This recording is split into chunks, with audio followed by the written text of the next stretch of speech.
kita pada subuh kali ini membangun negeri, lupa pula panjang kali tema, penuh berkah.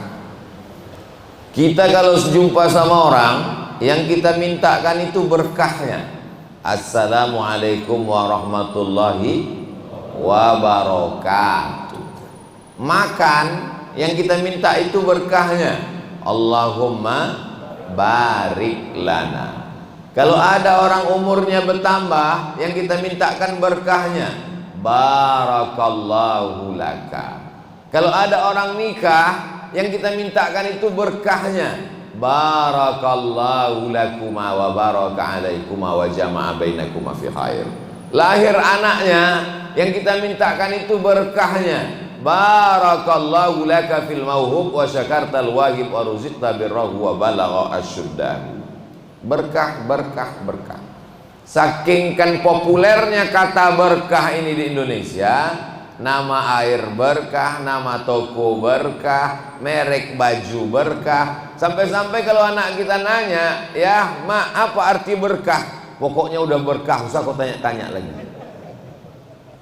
Karena sudah menjadi bahasa Indonesia. Bahasa Arabnya barokah. Asal katanya barokah ya buruku. Biasanya kata dalam bahasa Arab itu terdiri dari 3 huruf. Barokah ya buruku, artinya onta turun ke tanah. Itu asal kata barokah.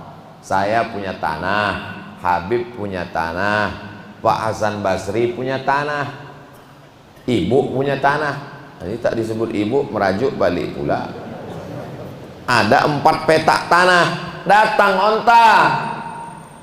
Tiba-tiba onta ini turun ke tanah saya. Kalau tanah ini sama ukurannya, sama jenisnya, tiba-tiba onta datang turun ke tanah saya, yang berkah itu tanah saya. Kenapa? Karena otomatis saya dapat daging onta, dapat bulu onta, dapat susu onta, dapat kencing onta, dapat tunggangan onta. Maka tanah saya lebih daripada tanah yang lain. Itulah mengapa barokah itu diartikan ziyadatul khair, kebaikan yang berlebih dari yang lain. Makanya dikaitkan dia dengan kebaikan, penuh berkah, kebaikan. Ini yang membuat judul ini orang berilmu. Banyak juga kadang judul itu panjang, tapi kita tak tahu apa isi kesimpulannya. Ketika ditanya ke panitia, kenapa judul ini panjang sekali? Biar dapat izin Pak Ustaz. Makna barokah yang kedua artinya adalah kolam, birkah. Birkah itu kolam. Saya punya tanah, Habib punya tanah, bapak punya tanah, ibu punya tanah. Tapi tanah saya ini ada kolamnya. Maka tanah saya lebih daripada yang lain. Kenapa? Karena kalau hujan turun di tanah yang lain, airnya hilang, diserap tanah. Tapi kolam saya tetap bertahan air. Kalau airnya ada, tumbuh lumut, datang ikan, datang hewan. Musim kemarau panjang, yang lain tak dapat air minum, tanah saya tetap ada sisa-sisa air. Maka lebih, itulah yang dimaksud dengan berkah. Ada orang umurnya sama-sama 40, 2 orang. Yang ini 40 tahun, yang ini 40 tahun, sama, tak lebih tak kurang. Tapi yang ini umurnya berkah. Umurnya 40 tahun, sholat berjamaahnya tak tinggal, sempat pula pergi haji dan umrah, paginya berzikir sholat, banyak bersolawat. Yang ini 40 tahun, rumah warung kopi, mabuk, batuk, mati. Jadi kalau selalu kita mintakan makan itu berkah, sama-sama satu piring, sama-sama lauknya udang. Kenapa Ustaz tiba-tiba ingat udang tadi malam? Saya tengok banyak kali udang. Saya di beberapa kali tempat ini, Masya Allah, ada kepiting, ada udang, ada ayam, ada kambing. Satu meja, kursi di samping itu orang-orang hebat semua. Satu pun tak ada yang berani makan ini, takut semua. Saya bilang ini tidak ada kolesterol Bapak. Kolesterol ada nanti di puskesmas. Dan alhamdulillah di Bulungan ini kambing tidak mengandung kolesterol, karena kambing mengandung anak kambing. Sama piringnya, sama lauknya, sama nasinya, tapi berkahnya beda.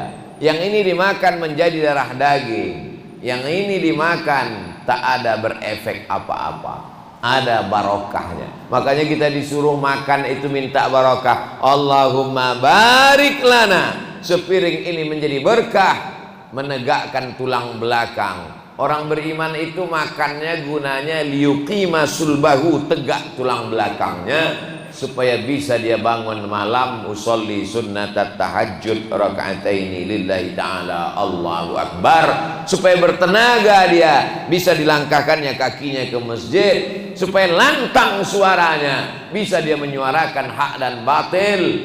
Itulah disebut dengan berkah. Umur minta berkah. Katanya umur itu tak bisa ditambah Pak Ustadz. Tak bisa. Umur itu bukan paket 2 giga bisa ditambah-tambah. Umur itu bukan air isi ulang bisa ditambah. Lalu yang kita minta tambah itu apa? Berkahnya. Isinya sama-sama 300 ml. Tak bisa bertambah, tak bisa dikurang. 300 ml. Tapi berkah itu apa? Bisa dirubah isinya. Botolnya tak bisa dirubah, tapi isinya bisa dirubah. Kalau botolnya 300 ml, isinya air putih, harganya 5.000. Tapi kalau diisi minyak goreng, tak usahlah kita sebut minyak goreng Pak. Kalau kita isi madu, bisa harganya menjadi 200.000. Tapi kalau diisi dengan minyak kayu gaharu, bisa jadi 100 juta, bisa jadi 1 miliar. Kalau yang kualitas premium, macam tahu aja Ustaz. Bapak Ibu yang dimuliakan Allah Subhanahu wa taala, dari beberapa contoh tadi itu untuk memudahkan kita memahami makna barokah. Begitu jugalah dengan hari ini. Hari apa ini? Hari Ahad ini. Mudah-mudahan hari Ahad kita ini lebih barokah daripada hari sebelumnya.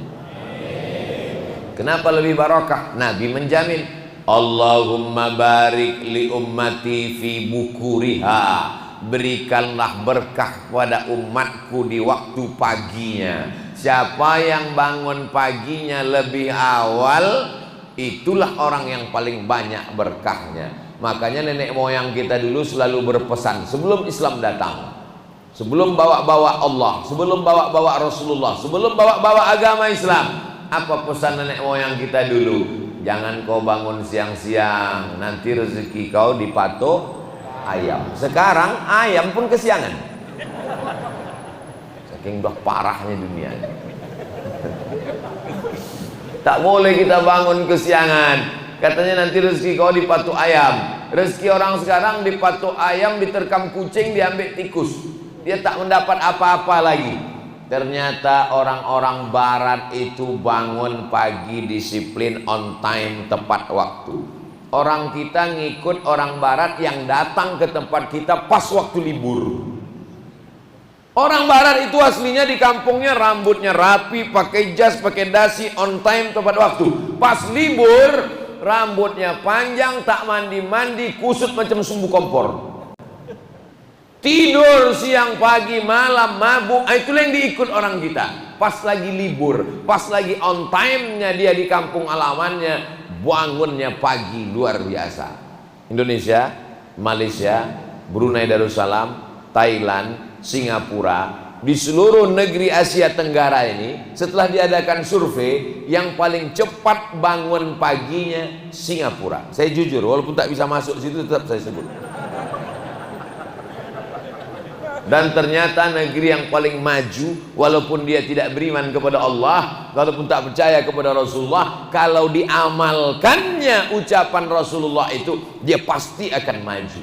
Makanya ketika Syekh Abdul Halim Mahmud, mursyid tarekat Syaziliyah, mantan Grand Syekh Al-Azhar, pada tahun 1977, pemimpin tertinggi Al-Azhar Mesir Kairo, dan beliau salah satu keturunan zuriat Al-Husaini, zuriat keturunan Rasulullah dari nasab Sayyidina Al-Husain ibnu Fatimatuz Zahra ibnatu Rasulillah sallallahu alaihi wasallam. Sallu ala Nabi.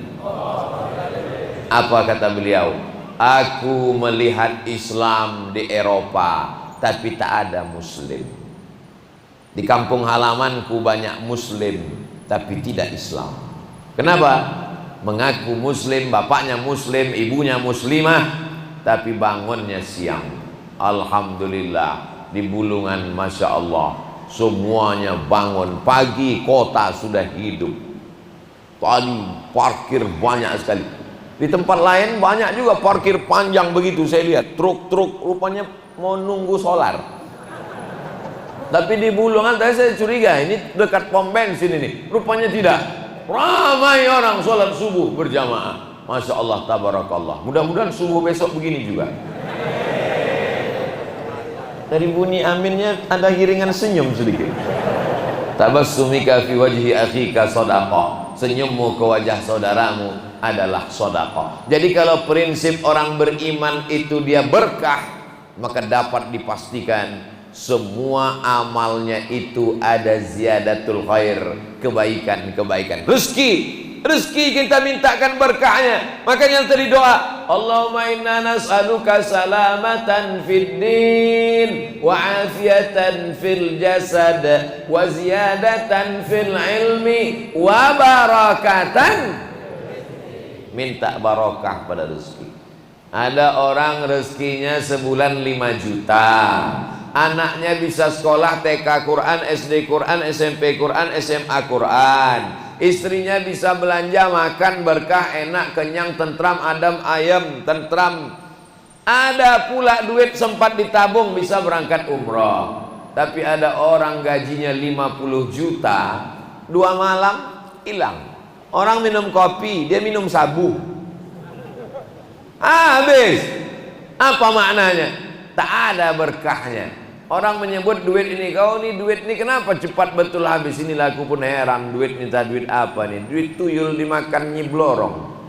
Bapak Ibu yang dimuliakan Allah Subhanahu wa taala. Jadi selalu kita mintakan orang itu supaya dapat berkah, berkah, berkah. Waktu subuh ini waktu yang penuh dengan keberkahan. Berkah itu seperti beras yang ditebarkan. Ambil beras, tebarkan di tengah lawan. Itulah keberkahan. Maka datanglah ayam berebut. Mana ayam yang paling bangun pagi cepat, mana ayam yang paling kuat cotoknya, dia yang paling dapat banyak beras-berasnya. Begitu jugalah kita pagi ini paling banyak dapat keberkahan-keberkahan.